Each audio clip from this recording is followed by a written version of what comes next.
हाँ तो प्यारे बच्चों, एक बार फिर से आप सभी का बहुत बहुत स्वागत है आप ही के अपने YouTube channel Abhijeet online classes पर। तो प्यारे बच्चों, जैसा कि आप लोग समझ रहे हैं कि आप लोग लाइव के माध्यम से सारे विषय के एक एक चैप्टर्स को पढ़ रहे हैं, यानी कि मैथ और साइंस को, और आपको हिंदी ग्रामर और संस्कृत ग्रामर को लाइव के माध्यम से पढ़ाया जाता है, और बाकी की वीडियो को जो है आपको वीडियो रिकॉर्ड के माध्यम से दिया जाता है। प्यारे बच्चों, तो आइए हम आज लेकर के आए हैं, बहुत ही खूबसूरत अंदाज में लेकर आए हैं बच्चों आप सभी को पॉलिटिकल साइंस की दुनिया में। तो आइए एक बार फिर से पॉलिटिकल साइंस की दुनिया में आप सभी का बहुत बहुत स्वागत है बच्चों। और आज हम लेकर के आए हैं चैप्टर लोकतंत्र में सत्ता की साझेदारी। तो प्यारे बच्चों, अभी अभी जो है वीडियो को सभी लोग लाइक करेंगे, और जो लोग भी नए नए आए हैं मेरे क्लास को देखने के लिए, मुझे पता है कि आप क्लास 10th के लिए हैं, तब जाकर के आप जो है इस वीडियो को क्लिक किए हैं। तो आज जो है इस वीडियो से आपको क्या क्या फायदा मिलने वाला है बच्चों, आपको जब वीडियो अंत तक देखेंगे खुद पता चल जाएगा बच्चों, ठीक है ना। तो आइए प्यारे बच्चों, ये हम पढ़ेंगे आज ये चैप्टर, और इस चैप्टर के बारे में जो भी बेसिक है उसको हम धीरे धीरे एक एक करके पॉइंट वाइज पढ़ेंगे बच्चों, ठीक है। और इस वीडियो को बहुत बहुत हाथ जोड़कर निवेदन है बच्चों कि आप अंत तक जरूर देखेंगे, ठीक है ना। तो आइए बच्चों, सबसे पहले मैं बताना चाहूंगा कि आज मैं लेकर आया हूं पॉलिटिकल साइंस, जिसको हम लोग क्या कहते हैं, सिविक्स भी कहते हैं, यानी पॉलिटिकल साइंस को हम लोग हिंदी में कहते हैं राजनीतिक विज्ञान, और सिविक्स को कहते हैं नागरिक, है ना। यानी कि नागरिक होने के वास्ते हमें पॉलिटिकल साइंस की आवश्यकता पड़ती है, यानी राजनीति करने की आवश्यकता हमेशा पड़ती है बच्चों, ठीक है ना। तो मेरे प्यारे बच्चों, इसमें हम लोगों को क्या क्या पढ़ना है, आज हम लोग सबसे पहले पढ़ेंगे बेसिक। और इससे पहले इतिहास में आप लोगों को मैं एक चैप्टर पढ़ा दिया हूं, भूगोल में भी एक चैप्टर पढ़ा दिया हूं। अगर जाकर आप प्लेलिस्ट में ढूंढेंगे बच्चों तो इतिहास वाला मिल जाएगा, क्लास 10th हिस्ट्री 2026 के नाम से प्लेलिस्ट मिलेगा। और भूगोल को अगर देखना चाहें बच्चों तो क्लास 10th जियोग्राफी 2026 के नाम से मिल जाएगा, ठीक है। उसी प्रकार से हम आए हैं आज लेकर के हम पॉलिटिकल साइंस को, जिसमें सबसे पहला ये जो चैप्टर है, सबसे पहला जो चैप्टर है आपको ये हो जाएगा, आपको लोकतंत्र में सत्ता की साझेदारी को हम लोग पढ़ेंगे बच्चों, ठीक है ना। तो आइए प्यारे बच्चों, सबसे पहले आज हम लोग पढ़ेंगे क्या, चलिए हम देखिए, बिल्कुल हम धीरे धीरे पढ़ाते हैं ना, क्योंकि ज्यादा से ज्यादा मेरे बच्चों को समझ में आए, है ना। और आप भी लोग क्या करेंगे ना कि इत्मीनान से इन चीजों को समझेंगे। तो प्यारे बच्चों, आज हम पढ़ेंगे क्या, तो सबसे पहले आज हम पढ़ेंगे बेसिक पढ़ेंगे, है ना। सबसे पहले प्यारे बच्चों आज हम लोग क्या पढ़ेंगे, तो बेसिक को पढ़ेंगे बच्चों। और बेसिक में सबसे पहले तो आपको मैं बताऊंगा कि राजनीतिक शास्त्र क्या है ना। राजनीतिक शास्त्र पढ़ने जा रहे हैं ना, इसलिए सबसे पहले आज मैं आप लोग को बताऊंगा कि राजनीतिक शास्त्र आखिर क्या है बच्चों, ठीक है। तो सबसे पहले हम लोग क्या पढ़ेंगे बच्चों, इसमें पढ़ेंगे राजनीतिक, क्या पढ़ेंगे बच्चों, राजनीतिक शास्त्र क्या है, शास्त्र क्या है, इसके बारे में हम लोग क्या करेंगे कि सबसे पहला पॉइंट हम लोग पढ़ेंगे, ठीक है। दूसरा पॉइंट क्या पढ़ेंगे बच्चों, हम लोग दूसरा पॉइंट क्या पढ़ेंगे, लोकतंत्र पढ़ेंगे, है ना, लोकतंत्र पढ़ेंगे।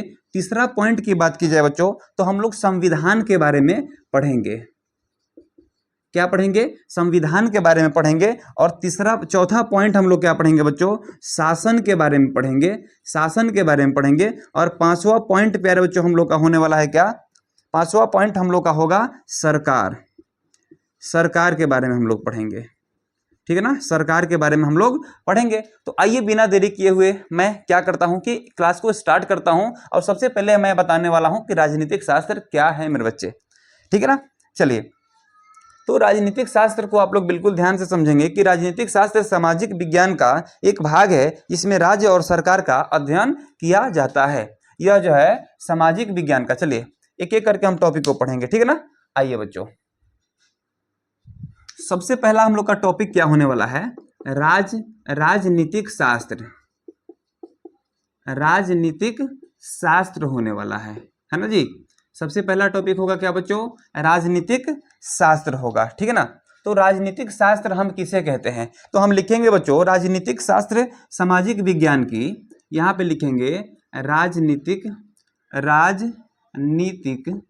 शास्त्र, शास्त्र क्या है, तो समाज की, राजनीतिक शास्त्र सामाजिक विज्ञान का, राजनीतिक शास्त्र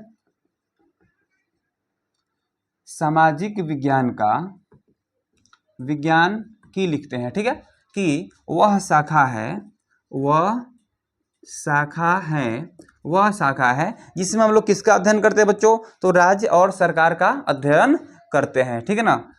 जिसमें जिसमें हम जिसमें यहाँ पे लिख देता हूँ राज्य और सरकार का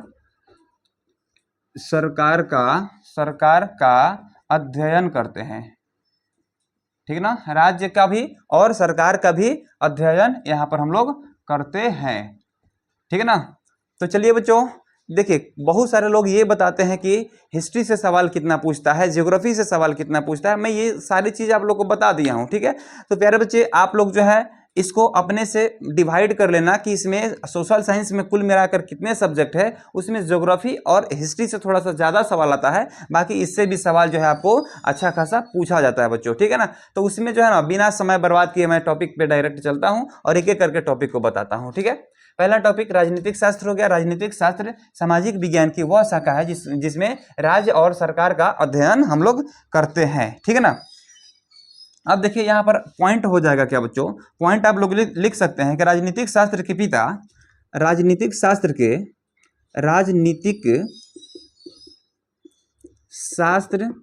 पिता किसे कहते हैं, के पिता है कौन बच्चों, राजनीतिक शास्त्र के पिता या फिर जनक, दोनों में कोई बोल सकते हैं। यानी राजनीतिक शास्त्र के पिता आप लोग कहेंगे अरस्तु को, अरस्तु। राजनीतिक शास्त्र के पिता कौन है बच्चों, तो अरस्तु है, ठीक है ना, अरस्तु है, यानी अरस्तु को कहा जाता है, अरस्तु को कहा जाता है, ठीक है ना जी। उसके बाद प्यारे बच्चों, यहाँ पे लोकतंत्र को हम लोग अंग्रेजी में क्या कहते हैं, अंग्रेजी में कहते हैं बच्चों डेमोक्रेसी, ठीक है ना। उसके बाद हम लोग देखेंगे किसको, तो लोकतंत्र को हम लोग देखेंगे, ठीक है। ये हो गया बच्चों, आपको राजनीतिक शास्त्र का पता चल गया। उसके बाद यहाँ पे दूसरा टॉपिक हम लोग का क्या होने वाला है, लोकतंत्र, लोकतंत्र जिसको हम अंग्रेजी में क्या कहते हैं बच्चों, डेमोक्रेसी। थोड़ा सा मेरा अंग्रेजी थोड़ा सा ढीला ढाला है, आप लोग खुद से समझ लीजिएगा, ठीक है ना। डेमोक्रेसी इसको क्या कहते हैं बच्चों, हिंदी में लोकतंत्र कहते हैं, अंग्रेजी में कहते हैं डेमोक्रेसी, ठीक है। तो डेमोक्रेसी यानी कि यूनानी शब्द है, ये क्या है, ये यूनानी शब्द डेमोक्रेसिया से बना है। यह जो है, यह यूनानी शब्द डेमोक्रेसिया से बना है। डेमोक्रेसिया किससे बना है जी, डेमोक्रेसिया से क्या बना है बच्चों, डेमोक्रेसी। यह वाला जो है ना डेमोक्रेसी जो है, यूनानी शब्द डेमोक्रेसिया से बना है, ठीक है ना, डेमोक्रेसिया से बना है बच्चों, ठीक है ना। तो चलिए प्यारे बच्चों, सभी लोग जो भी लोग देख रहे हैं, आप ही को खासकर बोल रहा हूँ ना कि वीडियो को कम से कम लाइक कर दीजिए बच्चे, इतना मजा आ रहा है पढ़ने में। चलिए, और कमेंट में एक बार प्यारा सा दिल का इमोजी बनाकर जरूर भेज देंगे बच्चों। और चलिए हम आगे लेकर चलते हैं टॉपिक को फटाफट से। डेमोक्रेसी से जो है डेमोक्रेसी बना है बच्चों, ठीक है ना। जिसमें डेमोस का अर्थ क्या होता है, जिसमें यहाँ पर देख सकते हैं कि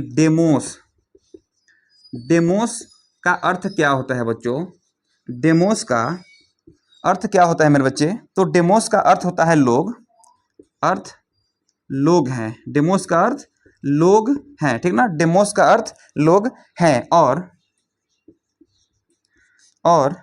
और क्रेसिया का अर्थ क्या होता है बच्चों,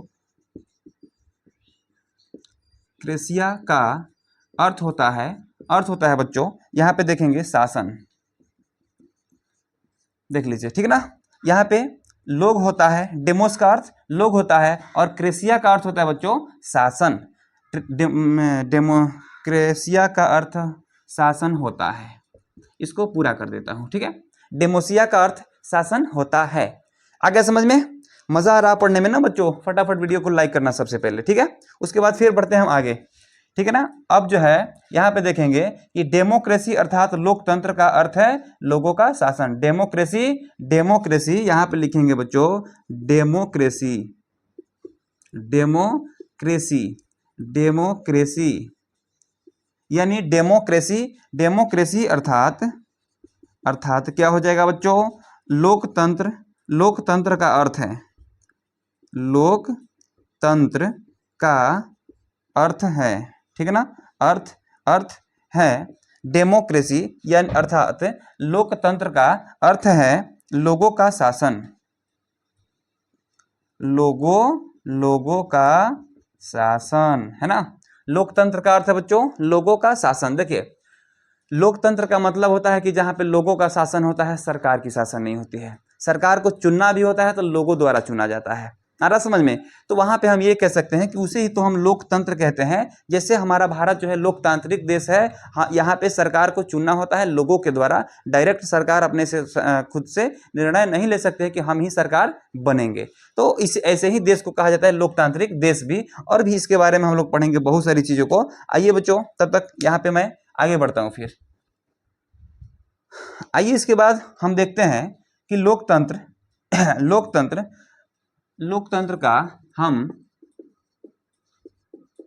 लोकतंत्र का और भी कुछ डिटेल्स में आपको मैं समझाने जा रहा हूं। ठीक है, यहाँ पे कह सकते हैं कि शासन का वह रूप है, लिख सकते हैं यह शासन का वह रूप है। लोकतंत्र शासन का वह रूप है जिसमें जनता क्या करती है बच्चों, जिसमें, चलिए इसका मैं परिभाषा लिखता हूं, ठीक है ना। जिसमें जनता क्या करती है जी, जिसमें जनता शासकों का चुनाव करती है, शासकों का क्या करती है जी, चुनाव करती है। शासकों का चुनाव कौन करती है, जनता करती है। ठीक है, उसके बाद देखेंगे यहाँ पर अब्राहम लिंकन के अनुसार, इसी में एक आए थे अब्राहम लिंकन साहब, यानी इनके अनुसार, अब्राहम लिंकन के अनुसार हम ये कह सकते हैं बच्चों कि लोगों के लिए, देखना थोड़ा सा टेढ़ा लगेगा, लोगों के लिए, है ना, लोगों के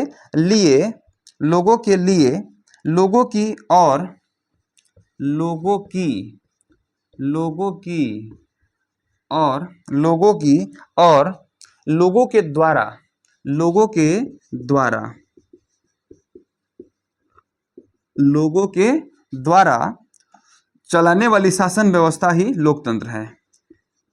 चलाने वाली शासन व्यवस्था ही क्या है मेरे बच्चे, क्या है, तो शासन व्यवस्था ही लोकतंत्र है। ठीक है, यानी लोगों के द्वारा जो शासन चलाया जाता है ना, और लोगों के लिए ही तो चलाया जाता है, तो इसीलिए उसे कहा जाता है लोकतंत्र। आ रहा समझ में? चलिए उसके बाद यहाँ पर देख सकते हैं लोकतंत्र से संबंधित और भी कुछ पॉइंट्स हैं जिसको मैं लिख देता हूँ। लोकतंत्र में लोग ही शासन के केंद्र बिंदु होते हैं, लिख सकते हैं इसमें लोग ही शासन के क्या होते हैं बच्चों, केंद्र बिंदु होते हैं। इसमें क्या, लोग ही शासन के केंद्र बिंदु होते हैं, लोग ही खुद से शासन को चलाते हैं, सरकार का चारा इसमें नहीं चलता है। अगर थोड़ा सा भी गड़बड़ काम किया, देखिए सरकार एक बार जीत गया ना, 5 साल में कोई गड़बड़ काम करता है, लोग उसको तुरंत चेंज कर देंगे, लोग उससे भड़क जाएंगे, है ना, और सरकार को क्या करेंगे कि चेंज कर देंगे। ठीक है, अगला पॉइंट लिखेंगे बच्चों अगला पॉइंट, लोकतंत्र को सर्वोच्च शासन माना जाता है। लोकतंत्र को क्या माना जाता है बच्चों, सर्वोच्च शासन माना जाता है। ठीक है ना, यानी राजतंत्र का मतलब होता है कि कोई पिता है, उसका बेटा कोई जन्म ले लिया, जो बड़ा बेटा होता था उसको राजा बना दिया जाता था, वह राजा ही खुद अपने बेटा को शासक बना देता था। लेकिन क्या होता है बच्चों, लोकतंत्र में ऐसे नहीं चल पाता है। ठीक है ना, ये लोगों के द्वारा जो है सरकार को चुना जाता है लोकतांत्रिक राज्य में, ठीक है, या फिर लोकतांत्रिक देश में। ठीक है ना, चलिए तो यहां तक क्लियर हो गया बच्चों। अब चलिए हम देखेंगे लोकतंत्र के प्रकार को बच्चों। ठीक है, सभी टॉपिक्स को एक एक करके नोट करेंगे बच्चों, बहुत ही फायदेमंद चीजें है ये सब्जेक्ट जो है आपके एग्जाम में आपके नंबर के, आपके रिजल्ट के स्कोर को बढ़ा देती है लगातार। ठीक है ना, तो चलिए आगे बढ़ते हैं। आइए बच्चों, अब हम क्या देखेंगे, अब देखेंगे लोकतंत्र के प्रकार। लोकतंत्र के प्रकार, ठीक है ना। तो लोकतंत्र के प्रकार प्यारे बच्चों, यहाँ पे आप लोग समझेंगे कि लोकतंत्र के कितने प्रकार हैं। तो लोकतंत्र के जो है 2 प्रकार है। पहला क्या हो जाएगा, प्रत्यक्ष लोकतंत्र। पहला क्या हो जाएगा बच्चों, प्रत्यक्ष लोकतंत्र, ठीक है। पहला हो जाएगा प्रत्यक्ष लोकतंत्र और दूसरा हो जाएगा बच्चों, और दूसरा क्या हो जाएगा, अप्रत्यक्ष लोकतंत्र। अप्रत्यक्ष लोकतंत्र, ठीक है ना। ज्यादा बड़ा बड़ा में नहीं लिखेंगे बच्चों हम, जैसे कि आपके परीक्षा में कहा जाता है, सबसे पहले ही पेपर में आंसर शीट में लिखा होता है, क्वेश्चन में भी लिखा होता है कि विद्यार्थी यथासंभव उत्तर पुस्तिका में अपनी भाषा में ही उत्तर को दे। उसी प्रकार सेम अपनी ही भाषा में हम यहाँ पे लिखेंगे बच्चों, जो कि आप यहाँ पर समझ सकते हैं, ठीक है। तो देखिए, प्रत्यक्ष लोकतंत्र का मतलब क्या होता है, प्रत्यक्ष लोकतंत्र का मतलब क्या होता है बच्चों, यहाँ पे आप लिख सकते हैं, प्रत्यक्ष लोकतंत्र में आप लिख सकते हैं कि वैसा लोकतंत्र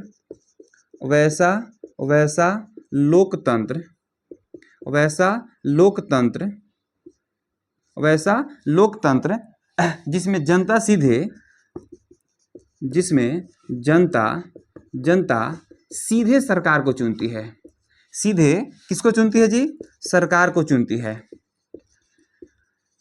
सीधे सरकार को चुनती है। आ रहा समझ में, सीधे जनता सरकार को चुनती है, यानी कि एक सभा बुला लिया जाता है। जैसे मान लीजिए कि यह एक सभा, इसमें बहुत सारे लोग हैं और एक सिंहासन पर जो है सरकार को यहाँ पे बिठा दिया जाए और कहेंगे कि ये रहेगा मेरा सरकार, यानी जिसका वोटिंग सबसे ज्यादा होगा वही बन जाता है सरकार। लेकिन उसे क्या कहते हैं, हम उसे कहते हैं बच्चों प्रत्यक्ष लोकतंत्र, जिसमें जहां पे जनता सीधे सरकार को चुनती है, ठीक है ना, चुनती है। इसे क्या कहते हैं, प्रत्यक्ष लोकतंत्र कहते हैं। जैसे कहां पे, तो स्विट्जरलैंड में, जैसे स्विट्जरलैंड में जो है ना, इसी प्रकार की सरकार की चुनाव होती है, ठीक इसी प्रकार से, यानी डायरेक्ट वहां पे सरकार को चुन लिया जाता है, यानी इसे हम कहेंगे प्रत्यक्ष लोकतंत्र। और अप्रत्यक्ष लोकतंत्र में क्या होता है, लिखेंगे यहाँ सीधे, यहाँ जो है सीधे जनता सरकार को नहीं चुनती,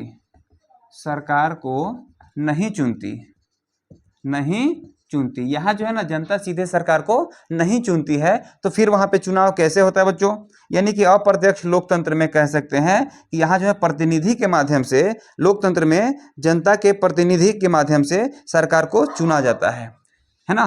परंतु यहाँ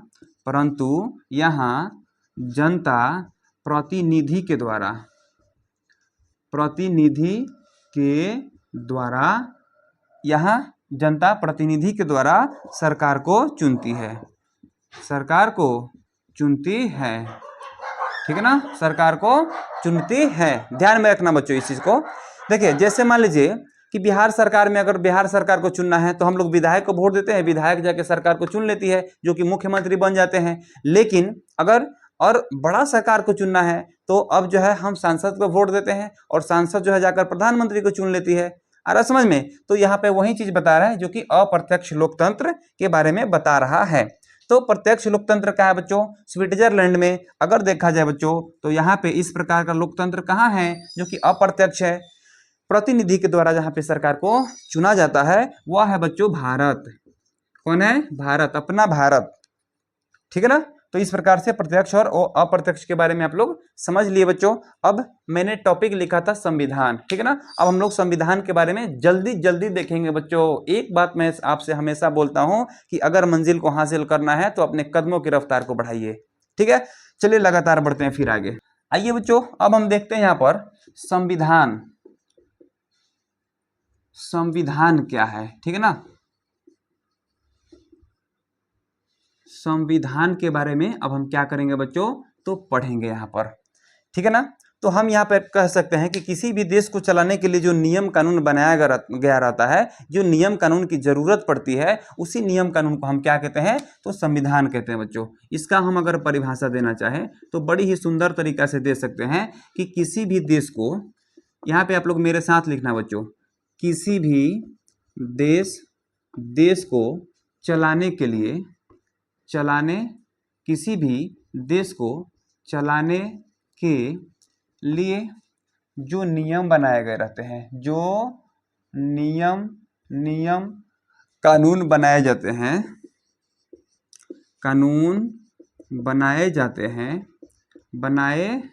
हैं, उसे क्या कहते हैं? उसे संविधान कहा जाता है।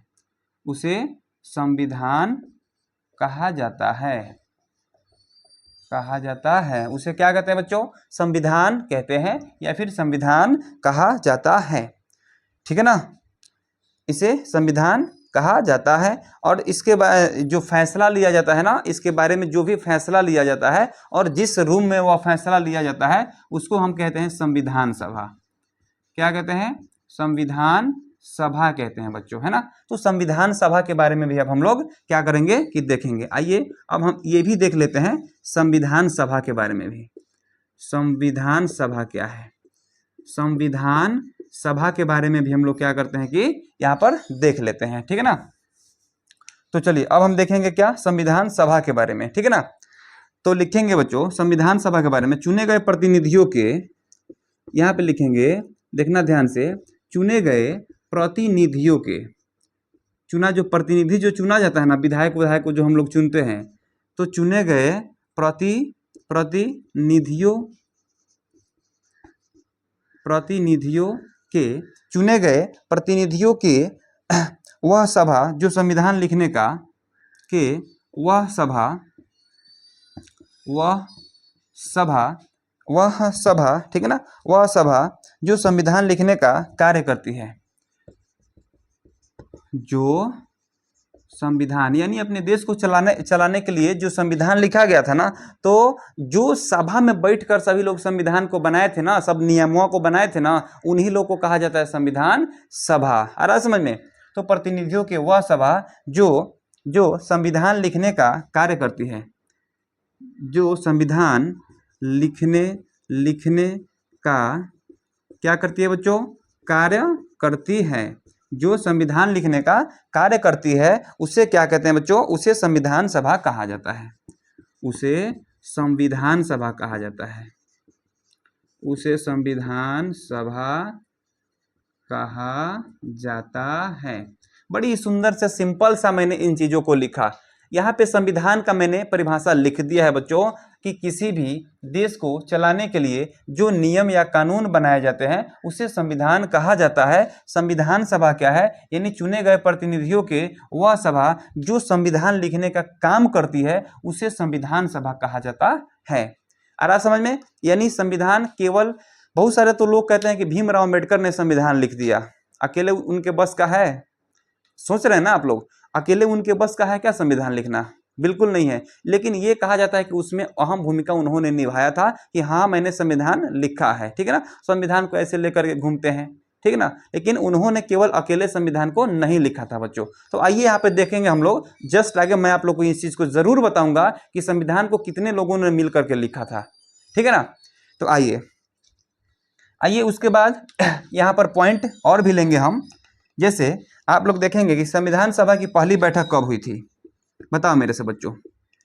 आइए संविधान पे लगते हैं, थोड़ा सा इसके बारे में डीपली जानकारी को लेते हैं। संविधान सभा की पहली बैठक, संविधान सभा की पहली बैठक, संविधान सभा की पहली बैठक कब हुई थी बच्चों? तो 9 दिसंबर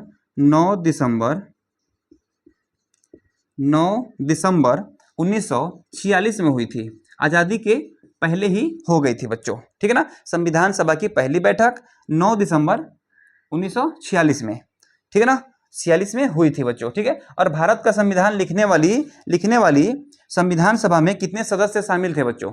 कितने सदस्य शामिल थे? तो अगर संविधान में देखा जाए कि कितने सदस्य शामिल थे, तो सबसे पहले तो 389 सदस्य शामिल थे।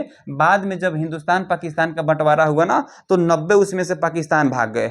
जब भाग गए ना, तो बचे कितने? 299 यहाँ पे सदस्य बचे। तो हम इसी को लिखेंगे बच्चों। यहाँ पे हम लिखेंगे कि भारत का संविधान लिखने वाली संविधान सभा में, यहाँ पे लिखेंगे संविधान सभा में शामिल लोग कितने थे बच्चों, लोग कितने थे? तो पाकिस्तान जब अलग हुआ ना तो वे लोग चले गए ना, उनको छोड़िए, यानी कि 299 लोग, 299 लोग क्या थे? शामिल थे, शामिल थे। कितने लोग थे जी? केवल 299 लोग वहां पे शामिल थे, मौजूद रहे और बोले कि हम लोग लिखेंगे संविधान को जिस पे अपने देश को चलाया जाएगा। हम लोग उस नियम कानून को बनाएंगे जिस नियम कानून पर हमारे देश को चलाया जाएगा बच्चों, ठीक है। और जो है यहाँ पर 26 नवंबर 1949 को यह संविधान तैयार हो गया। यहाँ पे देखेंगे बच्चों, 26 नवंबर 1949 को तैयार हो गया संविधान, तैयार हो गया, ठीक है ना। संविधान बनकर तैयार हो गया बच्चों, कब? तो 26 नवंबर 1949 को तैयार हो गया था बच्चों, और 26 जनवरी 1950 के दिन इसको लागू कर दिया गया, लागू किया गया, ठीक है ना। और इसी दिन हम लोग क्या मनाते हैं? 26 जनवरी के दिन हम लोग गणतंत्र दिवस के रूप में मनाते हैं। आज़ादी के दिन को मनाते हैं कैसे? आज़ादी के दिन को कैसे मनाते हैं? तो हम लोग मनाते हैं आपको स्वतंत्रता दिवस के रूप में, और जिस दिन संविधान लागू हुआ था उसे गणतंत्र दिवस के रूप में 26 जनवरी का झंडा हम लोग फहराते हैं बच्चों, ठीक है। उसके बाद 299 लोग, यहाँ पे कुछ बाद में लोग मर उड़ गए, इधर उधर कहीं कहीं भटक गए, तो 299 के बाद यहाँ पे बच गए कितने बच्चों? 284। संविधान जब लागू हुआ था उस समय 284 आदमी वहां पे मौजूद थे, ठीक है ना। तो ये रहा बच्चों संविधान का कुछ डीपली चीजें। एक और चीज आप लोग नोट में जरूर लिखना बच्चों, कि संविधान को लिखने में जो है ना कितना समय लगा था? तो 2 साल 11 महीना 18 दिन लगे थे, 18 दिन लगे थे बच्चों, ठीक है ना। 2 साल 11 महीना 18 दिन लगे थे बच्चों। इसे आप लोग नोट में कहीं जरूर अपने नोटबुक में लिख लेना जी, ठीक है। तो चलिए फिर हम अगला टॉपिक पे चले ना जी। चलिए अगला टॉपिक पे चले ना बच्चों। इतना मेहनत कर रहे हैं भाई आप लोग, वीडियो को कम से कम लाइक कर दीजिए बच्चे। बहुत पसीना यहाँ पे हो रहा है, यहाँ पे एसी वगैरह कुछ नहीं है, पंखा वंखा भी नहीं चल रहा है, तो थोड़ा मेहनत करें, आप लाइक करते चलिए कम से कम, ठीक है ना, ताकि हमको भी मजा आए पढ़ाने में। आइए बच्चों फिर हम बढ़ेंगे थोड़ा सा आगे, यानी कि आप लोग हमेशा याद रखना बच्चों कि संविधान जो है कब स्टार्ट किया गया था? पहली बैठक 9 दिसंबर कब हुआ था? 1946 में। आज़ाद कब हुआ देश? आज़ाद कब हुआ बच्चों? हमारा देश हुआ आज़ाद कब हुआ था? तो 15 अगस्त 1947 को आज़ाद हुआ था, ठीक है ना। उसके बाद जिसको स्वतंत्रता दिवस के रूप में मनाते हैं, स्वतंत्रता दिवस के रूप में हम लोग मनाते हैं अपने आज़ादी को, ठीक है ना। और उसके बाद जो है 26 जनवरी 1950 के दिन से हम क्या मनाते हैं? गणतंत्रता दिवस मनाते हैं बच्चों, ठीक है ना, गणतंत्रता दिवस, ठीक है। और उससे भी पहले हम लोग यहाँ पे देखें बच्चों, तो हम ये कह सकते हैं कि 26 नवंबर 1949 के दिन को हम लोग संविधान दिवस के रूप में मनाते हैं। संविधान दिवस के रूप में मनाते हैं बच्चों 26 जनवरी 1949 से, यानी कि हम लोग 26 नवंबर को संविधान दिवस के रूप में, 15 अगस्त को स्वतंत्रता दिवस के रूप में, और 26 जनवरी को हम लोग मनाते हैं बच्चों गणतंत्रता दिवस के रूप में, ठीक है ना। तो चलिए बच्चों हम फिर चलते हैं अगला मेन टॉपिक पे।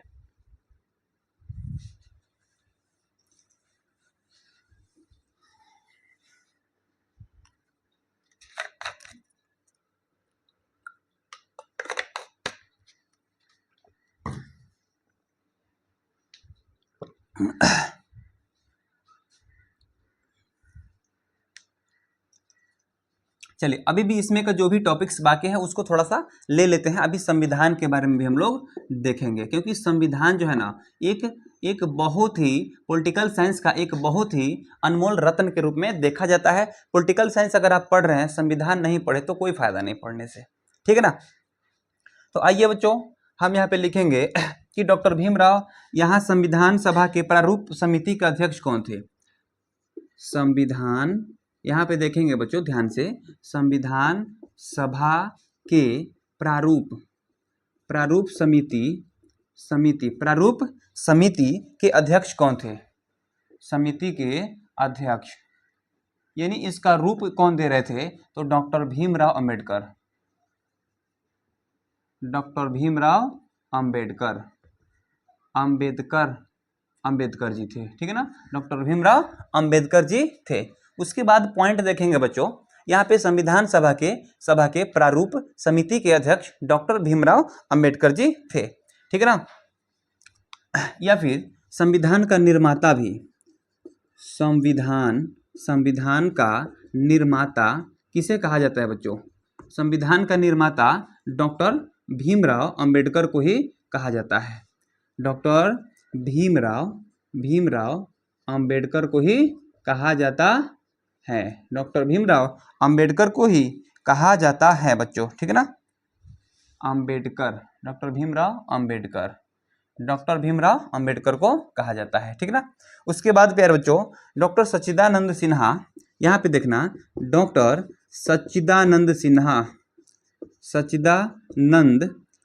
सिन्हा के बारे में अगर देखा जाए तो इन्होंने क्या किया था, तो इन्होंने संविधान सभा के अस्थायी अध्यक्ष थे। संविधान सभा के ये क्या थे, तो संविधान सभा के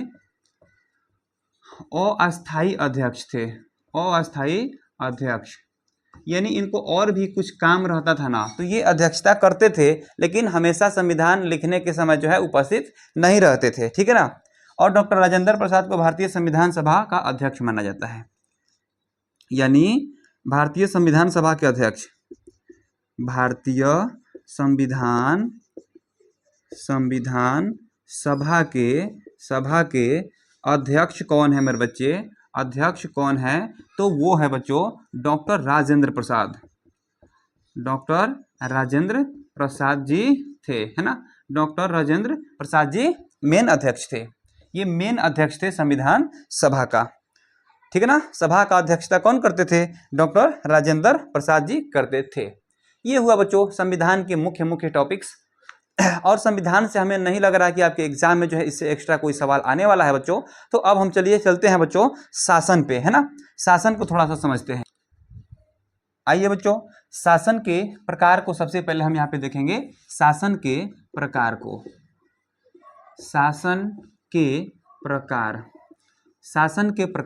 तो सबसे पहले आप शासन के बारे में तो समझ ही रहे होंगे कि शासन किसे कहते हैं, यानी किसी पर अपना हक जमा लिया जाना, केवल अपना बस चलाया जाए, उसी को तो कहते हैं शासन। आप लोग इतना तो समझ रहे हैं, ठीक है ना। तो शासन के हम देखेंगे प्रकार को, यानी कि सबसे पहला प्रकार इसमें का होता है राजतंत्र, है ना। शासन के प्रकार, चलिए चारों को मैं यहाँ पे शासन के प्रकारों को मैं डायरेक्ट यहाँ पे परिभाषित करूंगा, ठीक है ना। शासन के प्रकारों को मैं यहाँ पे क्या करूंगा कि डायरेक्ट परिभाषित ही कर दूंगा बच्चों, ठीक है ना। तो आइए सबसे पहला क्या होता है बच्चों, राजतंत्र होता है, ठीक है। दूसरा क्या होता है बच्चों, दूसरा अगर देखें तो यहाँ पे लोकतंत्र होता है। तीसरा देखें बच्चों, तीसरा अगर देखा जाए तो यहाँ पे आप कह सकते हैं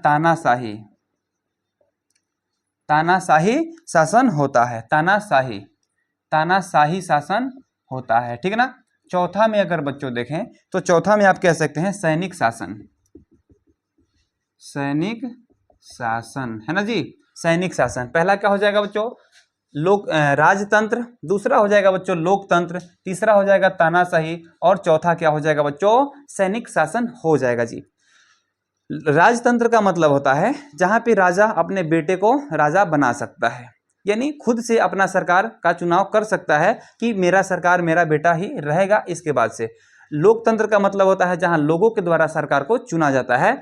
तानाशाही का मतलब क्या होता है कि लाठी बंदूक के बल पर जो है सरकार को चलाया जाता है। सैनिक शासन का मतलब होता है कि जहां सरकार पर सैनिक क्या करती है ना कि कभी कभार कब्जा कर लेती है, ठीक है ना। तो वहां पे सरकार सैनिक का हो जाता है, शासन जो है सैनिक का हो जाता है। आ रहा समझ में। तो आइए यहाँ पर आप लोग देखेंगे, हम राजतंत्र को कह सकते हैं कि वैसा शासन, हम यहाँ पे कहेंगे बच्चों वैसा शासन, वैसा शासन जिसमें राजा का पद, जिसमें राजा का पद, जिसमें राजा का पद क्या होता है बच्चों, राजा का पद क्या होता है, वंशानुगत का मतलब समझ रहे हैं, उनके वंशज लोग क्या बनते हैं, राजा बनते हैं, यानी वंशानुगत वंशानुगत होता है, वंशानुगत होता है, ठीक है ना। जैसे मान लीजिए एक जगह है सऊदी, सऊदी में अभी भी जो है ना, सऊदी अरब में अभी भी वंशज को ही राजा बना दिया जाता है, सऊदी अरब में, ठीक है ना। सऊदी अरब में आज के डेट में भी राजा अपने बेटे को राजा बना सकते हैं, ठीक है। तो यहां तक आप समझ गए बच्चों। अब देखेंगे लोकतंत्र के बारे में। मैं ज्यादा भाषण देने की कोशिश नहीं करूंगा, जितना आपके परीक्षा में पूछता है ना, मैं उतना ही बताने की कोशिश करूंगा, और आप लोग प्यारे बच्चों, आप लोग अच्छे से समझेंगे, ठीक है। अपनी भाषा में मैं लिखने जा रहा हूं इस चीज को, ठीक है। लोकतंत्र का मतलब क्या होता है बच्चों? लोकतंत्र का मतलब होता है वैसा शासन, वैसा शासन जिसमें जिसमें किसके द्वारा, जिसमें सरकार जनता के द्वारा चुना जाता है, जिसमें सरकार जनता के द्वारा चुना जाता है, इसमें सरकार जनता के द्वारा चुना जाता है। आ रहा समझ में? तो हमारे भारत में ऐसा, हमारा भारत में जो है ना, हमारे भारत में ऐसा ही लोकतंत्र है, ऐसा ही शासन चलता है, लोकतांत्रिक शासन, ठीक है ना। यहाँ पे देखेंगे बच्चों तानाशाही में तानाशाही में देखेंगे बच्चों, यहाँ पे कह सकते हैं वैसा शासन, यहाँ पर लाठी और बंदूक के दम पर सरकार को चलाया जाता है, लिखेंगे यहाँ पर, ठीक है ना। यहाँ पर यानी कि ऐसे शासन में क्या होता है, लाठी और बंदूक के बल पर सरकार को चलाया जाता है, सरकार चलाया जाता है। एकदम तानाशाही का मतलब समझ रहे हैं, जैसे अमित शाह भी बहुत तानाशाह नेता है हम लोग के यहाँ ठीक है। तो यहाँ पर जो है लाठी और बंदूक के सहारे जो है सरकार को चलाया जाता है, ठीक है। जैसे में बच्चों, जैसे में अगर आप लोग देखना चाहेंगे ना, तो ये उत्तर कोरिया में, अभी भी उत्तर कोरिया में कोई सरकार से नहीं बोलता है, हमेशा सरकार से और ये क्या लोगों से हमेशा मारा पीटी होते रहता है, लोग विरोध करते हैं और सरकार क्या करती है, धक्का कूट देती है उन लोगों को, और कूट देने के बाद में जो है ना अपनी सरकार को कंटिन्यू रखती है, ठीक है ना। आइए बच्चों अगला देखें, यहाँ पे सैनिक शासन, ठीक है ना। अब देखेंगे हम लोग सैनिक शासन, वैसा शासन जिसमें, इसमें क्या होता है, सेना सरकार पर कब्जा कर लेती है। इसमें हम लिखेंगे बच्चों, इसमें सेना सरकार पर क्या करती है, तो कब्जा कर लेती है। अब आप लोग खुद ही बता सकते हैं कि कौन ऐसा देश हो सकता है कि वहां के सेना ही वहां के सरकार पर कब्जा कर सकती है। बोलो बच्चों, बोलो एक बार। आइए, ये हो जाएगा बच्चों पाकिस्तान, ये हो जाएगा क्या, पाकिस्तान हो जाएगा बच्चे, ठीक है ना। और यहाँ पे अगर देखिए सऊदी अरब में जिस प्रकार से अभी राजतंत्र चलता है, कुछ दिन ही पहले नेपाल में ऐसे ही तंत्र को चलाया जाता था, ऐसे ही शासन को चलाया जाता था, ठीक है ना। तो ये बहुत ही खूबसूरत चीजों को आप लोग जरूर नोट कर लेंगे बच्चों। और देखिए सबसे इसमें मुख्य चीज है सऊदी अरब, यानी राजतांत्रिक देश है, यहाँ पे लोकतांत्रिक हमारा भारत है, यहाँ तानाशाही उत्तर कोरिया और सैनिक शासन वाले ये पाकिस्तान है। आ रहा समझ में? आगे बढ़ जाए बच्चों, चलिए आगे बढ़े ना, बिल्कुल चलिए। आइए बच्चों अब हम आगे देखते हैं थोड़ा सा शासन दो प्रकार के, और शासन और भी दो प्रकार के अभी पाए जाते हैं, किसके हिसाब पर, तो आदेश के हिसाब पर, या फिर कहे तो शासन के हिसाब पर। शासन जो है प्रशासन के हिसाब पर, फिर अभी दो प्रकार के पाए जाते हैं, ठीक है। शासन अभी भी दो प्रकार के हम लोग और भी पढ़ेंगे, शासन को अभी दो प्रकार के बारे में हम लोग पढ़ेंगे। शासन दो प्रकार के, अभी भी शासन कई प्रकार के होते हैं ना, तो शासन दो प्रकार के अभी हम पढ़ेंगे, ठीक है। देखिए अब फिर कहें तो शासन जो है अध्यक्षीय होता है, अध्यक्षीय शासन, ठीक है ना। एक हो जाएगा बच्चों अध्यक्षीय शासन, और दूसरा क्या हो जाएगा, संसदीय शासन। दूसरा क्या हो जाएगा, संसदीय एक हो जाएगा अध्यक्षीय और एक, चलिए यहाँ पे लिख देता हूँ, एक हो जाएगा अध्यक्षीय और दूसरा हो जाएगा संसदीय। ठीक है, यानी कि एक शासन ऐसा होता है जिसको अध्यक्ष के माध्यम से चलाया जाता है और दूसरा एक और शासन है जिसको सांसद के माध्यम से चलाया जाता है। तो आइए इसके बारे में थोड़ा सा हम देखेंगे बच्चों, परिभाषा। ठीक है ना, अध्यक्षीय शासन में क्या होता है मेरे बच्चे? अध्यक्षीय शासन में क्या होता है? वैसा देश जहां राष्ट्रपति देश का प्रमुख होता है, वैसा देश, यहाँ पे लिखेंगे बच्चों। देखिए इसमें जो है ना राष्ट्रपति देश का क्या होता है? प्रमुख होता है, और संसदीय में क्या होता है कि प्रधानमंत्री देश का प्रमुख होता है। तो हमारा देश क्या है बच्चों? हमारा देश क्या है? तो संसदीय है, क्योंकि हमारे यहाँ प्रधानमंत्री प्रमुख होते हैं। प्रधानमंत्री से पूरा देश को क्या किया जाता है? चलाया जाता है। ठीक है ना, तो हम यहाँ पे लिखेंगे बच्चों, वैसा देश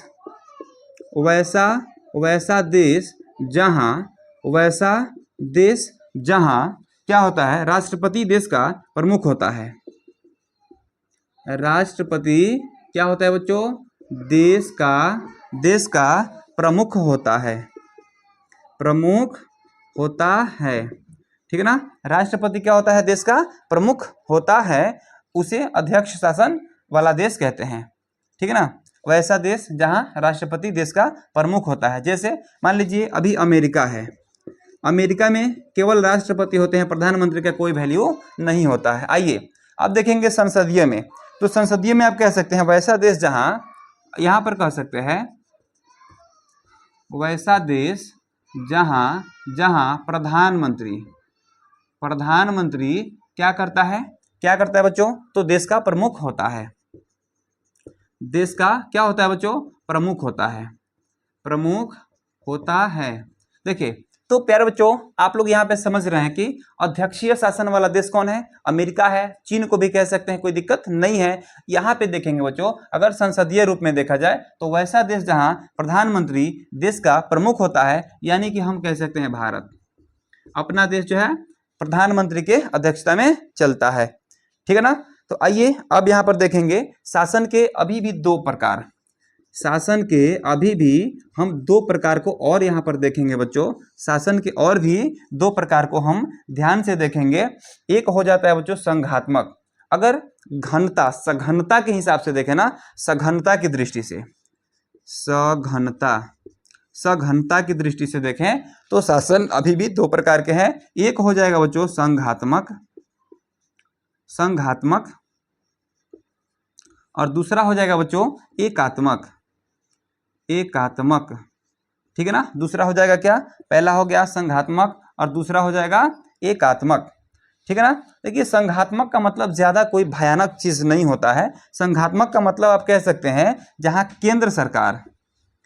केंद्र सरकार और ये राज्य सरकार दोनों मिल करके शासन को चलाते हो, उसको कहते हैं संघात्मक शासन। और जहां पे केवल बच्चों केंद्र सरकार के द्वारा ही शासन को चलाया जाता है, उसको कहते हैं एकात्मक। यानी एकठा चलता है, एकहरा शासन जहां चलता है, जो कि केंद्र द्वारा, केवल प्रधानमंत्री के द्वारा चलाया जाता है। लेकिन यहाँ पे बच्चों हमारा भारत जो है, जैसे भारत क्या है?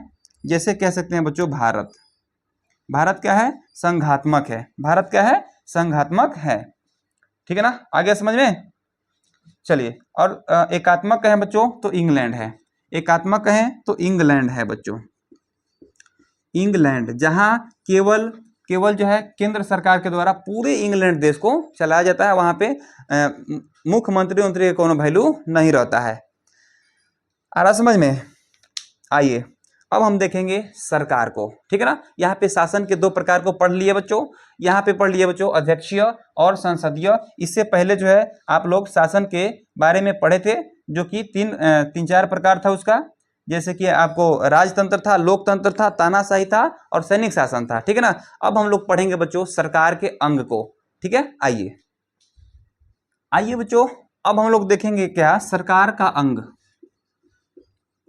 सरकार के अंग को देखेंगे। ठीक है ना, सरकार के अंग को हम लोग देखेंगे बच्चों। तो सरकार के अंग जो है अभी कितने हैं बच्चों? सरकार के अभी मुख्य रूप से बच्चों 3 अंग है। कितने अंग है जी? 3 अंग है। सबसे पहला हो जाएगा क्या? विधायिका। दूसरा अगर देखें बच्चों तो दूसरा हो जाएगा आपको कार्यपालिका, कार्यपालिका हो जाएगा। तीसरा के बारे में बात करें बच्चों तो ये हो जाएगा, तीसरा हो जाएगा आपको न्यायपालिका, न्यायपालिका हो जाएगा, ठीक है ना। विधायिका का मतलब क्या होता है, जो नियम कानून बनाते हैं, जो नियम कानूनों को बना देते हैं और उसको लागू कर देते हैं। और कार्यपालिका का अर्थ क्या होता है बच्चों, कि ये कानून को लागू करते हैं। ये देखिए, ये नियम को बनाते हैं, ये जो है लागू करते हैं, और इन सबको सही तरीका से चलाने के लिए न्याय जो लोग जाते हैं, जहाँ पे जो फैसला वगैरह होते रहता है कि ये गलत हुआ तो ये सही हुआ, उसका फैसला जो है हमेशा न्यायपालिका करते हैं बच्चों, ठीक है ना। ये कानून को क्या करते हैं, ये कानून बनाते हैं, ये कानून बनाते हैं, ये कानून को बनाते हैं, और ये क्या करते हैं बच्चों, तो लागू करते हैं, लागू करते हैं। और ये क्या करते हैं, ये क्या करते हैं बच्चों, देख रेख करते हैं। कानून का क्या करते हैं, देख रेख करते हैं, देख रेख करते हैं। आ रहा समझ में। तो आइए इसकी परिभाषा को हम एक एक करके लिख देता हूं बच्चों, कि सरकार का वह ये सरकार का वह अंग जो क्या करती है, यह कानून बनाने का काम करती है। लिखेंगे बच्चों कि यह कानून बनाने का काम करती है, बनाने का काम करती है, यह क्या करती है बच्चे, कानून बनाने का काम करती है, ठीक है ना। और ये क्या करती है बच्चों, कार्यपालिका, कार्यपालिका क्या करती है जी, तो ये जो है आपको कानून लागू करने का काम करती है, कानून लागू करने का काम करती है। क्या करती है, कानून को लागू करने का काम करती है बच्चे, ठीक है ना। उसके बाद न्यायपालिका को अगर देखा जाए तो न्यायपालिका को हम ये कह सकते हैं बच्चों, न्यायपालिका को हम ये कह सकते हैं कि अंग जो कानून की देखरेख का काम करती है। यह कानून की देखरेख का काम करती है, देखरेख का काम करती है, ठीक है ना। तो आइए बच्चों यहाँ पे अब देखेंगे बच्चों कि विधायिका जो है ना, हम किसे कह सकते हैं बच्चों, विधायिका, देश की विधायिका हम किसे कह सकते हैं जी, देश की विधायिका हम किसे कह सकते हैं, तो देश की विधायिका जो है, देश की हो जाएगा, इधर लिखेंगे राज्य का, ठीक है ना। तो देश की विधायिका के बारे में अगर देखा जाए बच्चों तो यहाँ पे एक होते हैं प्रधानमंत्री होते हैं, ठीक है ना, प्रधानमंत्री, ठीक है, प्रधानमंत्री होते हैं, ठीक है, प्रधानमंत्री होते हैं। और यहाँ पे राष्ट्रपति होते हैं, राष्ट्रपति जो क्या करते हैं, इन्हीं को विधायिका हम लोग कहते हैं। ये विधायिका का मतलब होता है विधि के हिसाब से काम करना, विधियों को बनाना। ये विधायक नहीं, विधायक यहाँ पे जो हम बनाते हैं ना, वोट देते हैं विधायक को, तो वहाँ जैसे हम लोग के यहाँ के विधायिका भी है रश्मि वर्मा, तो वो लेडीज है, वो विधायक के रूप में देखी जाएंगी, ठीक है ना। लेकिन यहाँ पे विधायिका का मतलब होता है जो हमारे देश के लिए नियम कानूनों को बनाते हैं, ठीक है। यहाँ पे देखेंगे बच्चों, अगर राज्य के बारे में देखा जाए, देखिए यहाँ पे एक प्रधानमंत्री और एक होता है राष्ट्रपति इधर का हो गया। अब यहाँ राज्य के बारे में अगर बात किया जाए, राज्य के बारे में देखा जाए बच्चों, तो राज्य के बारे में आप लोग ये कह सकते हैं, एक मुख्यमंत्री होता है, मुख्यमंत्री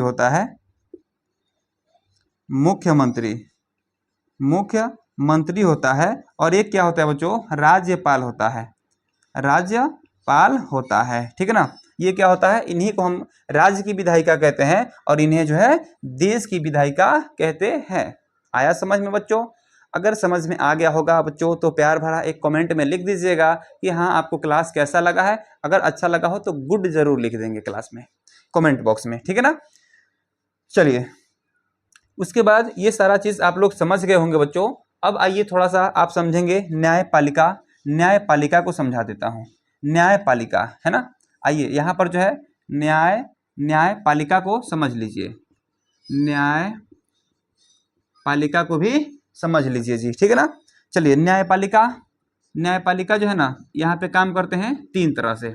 न्यायपालिका 3 तरह से काम करते हैं, ठीक है ना। न्यायपालिका 3 तरह से, एक होता है सर्वोच्च न्यायालय, जिसको हम लोग कोर्ट कहते हैं, सर्वोच्च न्यायालय, न्यायालय, ठीक है ना, सर्वोच्च न्यायालय होता है। दूसरा होता है बच्चों, पहला हो जाएगा सर्वोच्च न्यायालय, यहाँ पे दूसरा हो जाएगा उच्च न्यायालय, उच्च न्यायालय, न्यायालय, ठीक है, उच्च न्यायालय। और तीसरा में क्या हो जाएगा बच्चों, यहाँ पर तीसरा में देखें तो ये हो जाएगा जिला न्यायालय, जिला न्यायालय, ठीक है ना, ये हो जाएगा जिला न्यायालय। यानी कार्यपालिका, सर्वोच्च न्यायालय ये भी कानून की देख रेख करती है, यानी कि फैसला हमेशा लेते रहती है, किस में दोष है, किस में कौन दोषी है, कौन निर्दोष है, ठीक है ना। उच्च न्यायालय, उसके बाद जिला न्यायालय, सबसे पहले जिला न्यायालय में काम होता है, उसके बाद उच्च न्यायालय, उसके बाद जो है सर्वोच्च न्यायालय में काम होता है, ठीक है ना।